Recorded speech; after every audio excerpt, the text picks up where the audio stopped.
سب سے پہلے ہم بات کر لیتے ہیں نہایت اہم ایشو جس سے پورا ملک جو ہے وہ اس پر افسوس کا جو ہے وہ اظہار کر رہا ہے۔ خلاصہ صاحب، ہولناک واقعہ جو ہے وہ بلوچستان میں پیش آیا، ایک دفعہ پھر دہشت گردی کا واقعہ جس نے پورے بلوچستان کو جو ہے وہ اپنی لپیٹ میں لے لیا تھا۔ آج بہت اہم اجلاس تھا بلوچستان کی سیکیورٹی کے حوالے سے، آپ وہاں پر موجود تھے، کیا ہوا؟ کافی سارے انکشافات ہوئے ہیں اور جیسے کہ ہم نے رپورٹ کیا کہ لیکن وزیر اعظم اور وزیر داخلہ جو ہیں وہ اجلاس میں موجود نہیں تھے۔ آج 2 سیشن تھے، 4 بجے سینٹ کا اجلاس تھا اور 5 بجے قومی اسمبلی کا تھا، اور وہ پہلے سے شیڈول تھے، تو لہٰذا یہ توقع کی جا رہی تھی کہ بلوچستان میں اتنا بڑا واقعہ ہوا ہے تو آج ایک تو پریزنس بہت زیادہ ہوگی M N As M Ps کی، سینیٹرز کی، اور آپ کو وہاں پہ کوئی افسردگی، کوئی دکھ، کوئی تھوڑی سی کیئر وہ نظر آئے گی۔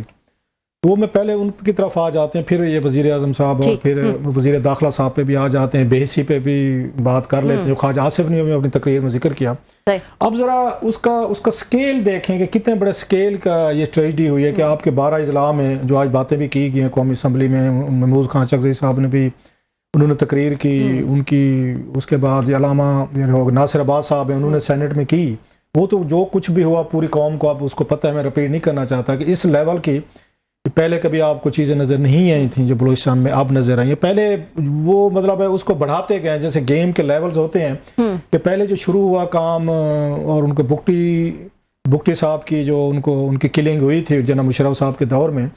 اس کے بعد وہ لیولز بڑھتے گئے۔ پہلے انہوں نے جو آپ کے نان بلوچی تھے وہاں پہ کوئٹہ میں، کالجز میں، یونیورسٹیز میں، وہاں پہ انہوں نے ان کو مارنا شروع کیا، ٹارگیٹڈ کلنگ ہوئی۔ اردو سپیکنگ ہیں، اس میں پنجابی سپیکنگ ہیں، سرائکی سپیکنگ ہے، موسٹلی یہی لوگ وہاں پہ تھے جو یہاں سے گئے تھے، جن کو اسپیشل لے کے گئے تھے 70s میں کہ آپ آئیں اور بلوچوں کی اور پختونوں کی نسلوں کو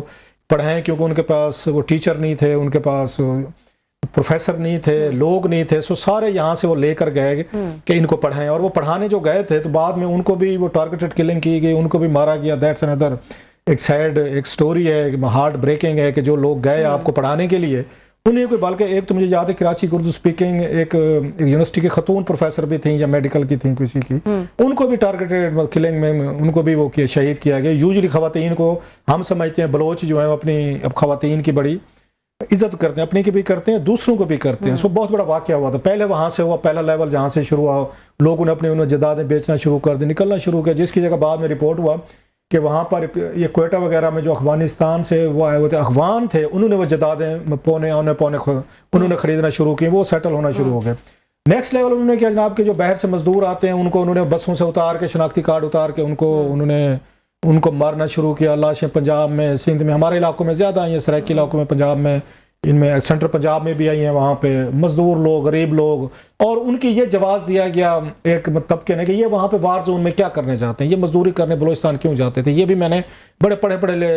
لکھے لوگوں سے باتیں یہ بھی سنی ہوئی کہ مطلب مزدور کا قصور ہے کہ وہ کیوں پہنچ گیا، تو ان کے نزدیک جو بھی مزدور ہے وہ اسٹیبلشمنٹ کا، ایجنسیوں کا وہ مخبر ہے، اس کے علاوہ وہ کوئی کام کر نہیں تھا، ان کو ان کی مخبری کی ضرورت پڑ گئی تھی۔ خیر یہ علیحدہ چیز ہے۔ اس کے بعد اگلا انہوں نے پھر اور والیوم بڑھا دیا، انہوں نے ٹرینوں کو ہائی جیک کرنا شروع کیا، جعفر ایکسپریس جو ہے، میں شارٹ کر رہا ہوں ذرا چیزوں کو، انہوں نے وہ دیکھ لیا، ہم نے وہاں پہ اب وہ بھی دیکھ لیا، گیم کے لیولز ہوتے ہیں نا۔ اب اگلا جو انہوں نے کیا ہے 12 اضلاع میں جو آپ کو نظر آیا وہاں پہ کہ یہ اب نیکسٹ لیول ہے، اور اس میں زیادہ ڈینجرس چیزیں ہمیں نظر آئی ہیں کہ وہ وہاں پہ لوکل عوام بھی کھڑے ہیں، لوگ بھی کھڑے ہیں، سیٹیاں بجا رہے ہیں،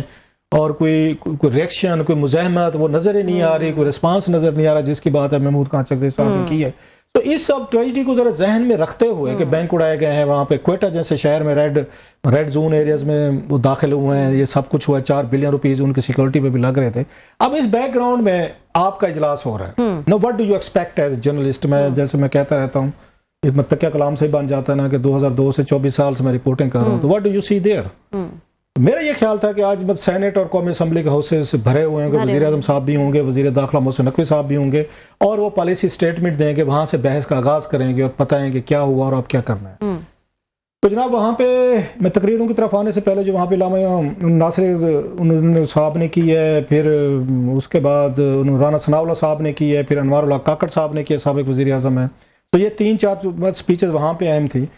اب انہوں نے فوری طور پر ایک تو ہے نا مذمتی قرارداد پڑی ہوئی ہوتی ہے کہ جناب فوری طور پر آپ نے کچھ نہیں کرنا ہے جی، مذمت کریں جناب، ہزاروں مذمتی قرارداد ایک اور کر لیں۔ جب مذمتی قرارداد جو ہے وزیر قانون جو ہیں یا اعظم نذیر تارڑ صاحب نے پیش کی کہ وہاں کے ٹھہرے بھائی یہ بعد میں کریں گے، پہلے مذمت والا